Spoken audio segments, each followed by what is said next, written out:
pinagkakatiwalaan ng mas maraming Pilipino. ABS-CBN News and Current Affairs. Panig sa katotohanan. Panig sa bayan. Karong adlaw sa Maayong Buntag, Mindanao, mga karaang balay sa Davao ug makig food trip sa morning destination. Sa News Patrol, mga high-end nga mga sakyanan naharang sa customs. Daghang trabaho karong summer, itanyag sa dole. Ug mga lumadnong sayaw, gipasigarbo atong sa Sayaw Filipino.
Usara sa pagtudere sa rehiyon, kaya Davao ang naghatag og inspirasyon.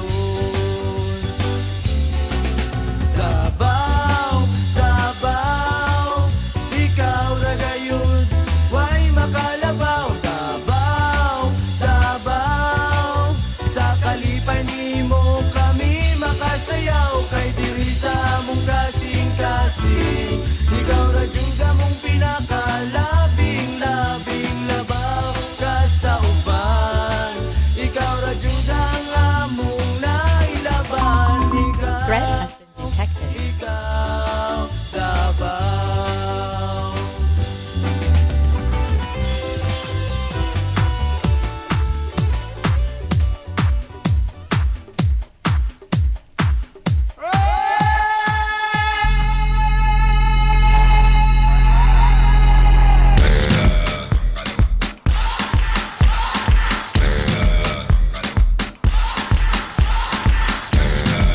Okay mga kapamilya, March 15, 2013.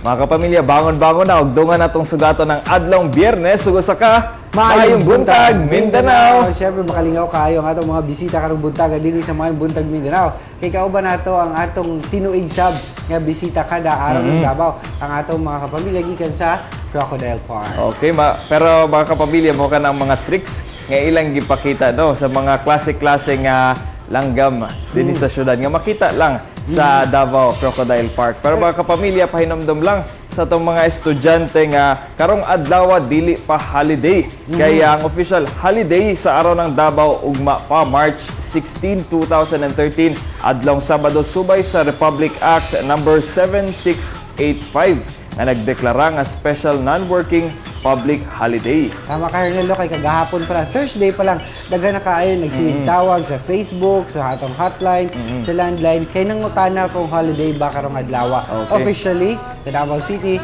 this March 16 ang gideklarang public holiday. At least pagkahuman sa inyong klase o trabaho, basig napay mga major activities nga mahitabo din sa Davao City, basi makabot pa mo sa sayaw sa Dan ug syempre sa tong Hudyakaan, daghan tagalingawan din sa Davao City, France ato sa araw ng Davao. Tama ka, Hernelo. And speaking of sayaw sa Dan, ugma mga kapamilya, karong adlaw himuon ang sayaw sa Dan. Magsugod ang sayaw sa Dan mga kapamilya sa Bolton Street ug musubay sa Bonifacio Street dayon liko sa Pelayo Street. Mga kapamilya, kini ang rota sa atong sayaw sa Dan. busa gipahimang nuwa ng atong mga commuters o ang atong mga drivers o mga motorista nga dunay mga ginasirang mga dalan niining mga orasa. Ug syempre diha ang ulahi ni gi-mention France no, sa Pelayo Street. Muli ko kini pawala sa San Pedro Street dayon sa Rizal Park kung di naa sa himuon ang sayaw sa daan busa sa mga mobiyahe from south to north. Mag-agi mo diha sa Matina to Quirino, then Magallanes to Quimpo Boulevard or CM Recto o kaha Matina to Quimpo Boulevard or to Quezon Boulevard. Samtang ang magikan sa north ug padulong sa south, mag-agi mo diha sa JP Laurel Avenue to Quirino, dayon JP Laurel or JP Laurel to Ponciano to Palma Hill to Quirino o kaha JP Laurel to Ponciano and then Rojas Avenue or Quezon Boulevard. Tama na. Siyempre, sa atong mga motorista, kinahanglan kalma lang permi sa atong pagbiyahe o expected na magyod nga kada tuig.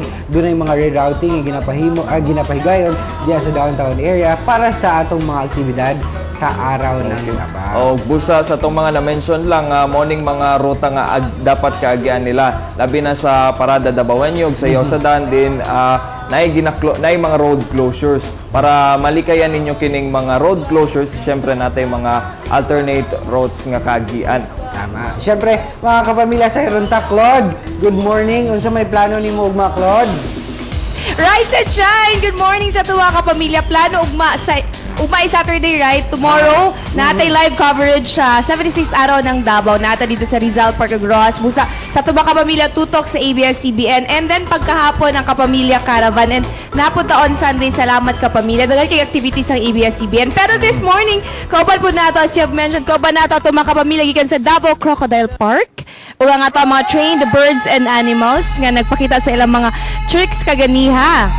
And pero syempre kay araw ng Davao naman dito, mga pamilya pwede kayo musuyo sa Davao Crocodile Park. Pero kapag mo diri sa Davao, daghan po kayo mga karaang balay nga himo mga chill out places kaya natin suruyin sa atong morning destination.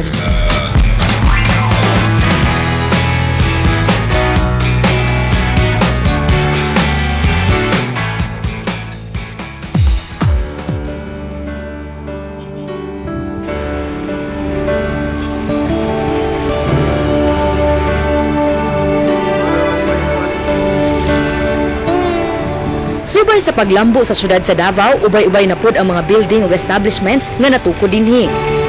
Apan do nagihapoy pipila ka mga karaang balay nga nagpabiling nagtindog. Sama na lang dinhi sa may Buhangin Road, makita ang sa ka-overlooking mansion nga gitawag nilang White House. Ang balay ni atong 1920s pa gitukod ug gipanag-iyahan sa Amerikanong si Robert Kerr, usa ka abaka plantation owner. Tungod sa kanindot sa location ini, nahuna-hunaan sa mga nakapalit nga himuon kining restaurant. Ano lang na-in-love lang talaga kami, alam mo yon. But if you will ask me, if you look around, as you can see, parang Spanish, Asian, parang Balinese na Filipino, parang nag-adapt siya through the years kasi it's a 1932, it's more than 100 years na bahay. Ang ilang specialty, Japanese-European fusion cuisine. We have really, really good food. And something na wala pa sa Davao, yung mga pagkaing siniserve namin. Our cuisine kasi, it's European, Japanese fusion. Agaw atensyon sab dinhi sa Dalang Rizal, ang primera klaseng ancestral house nga gitukod pa niadtong 1926 sa magtiayong Oboza.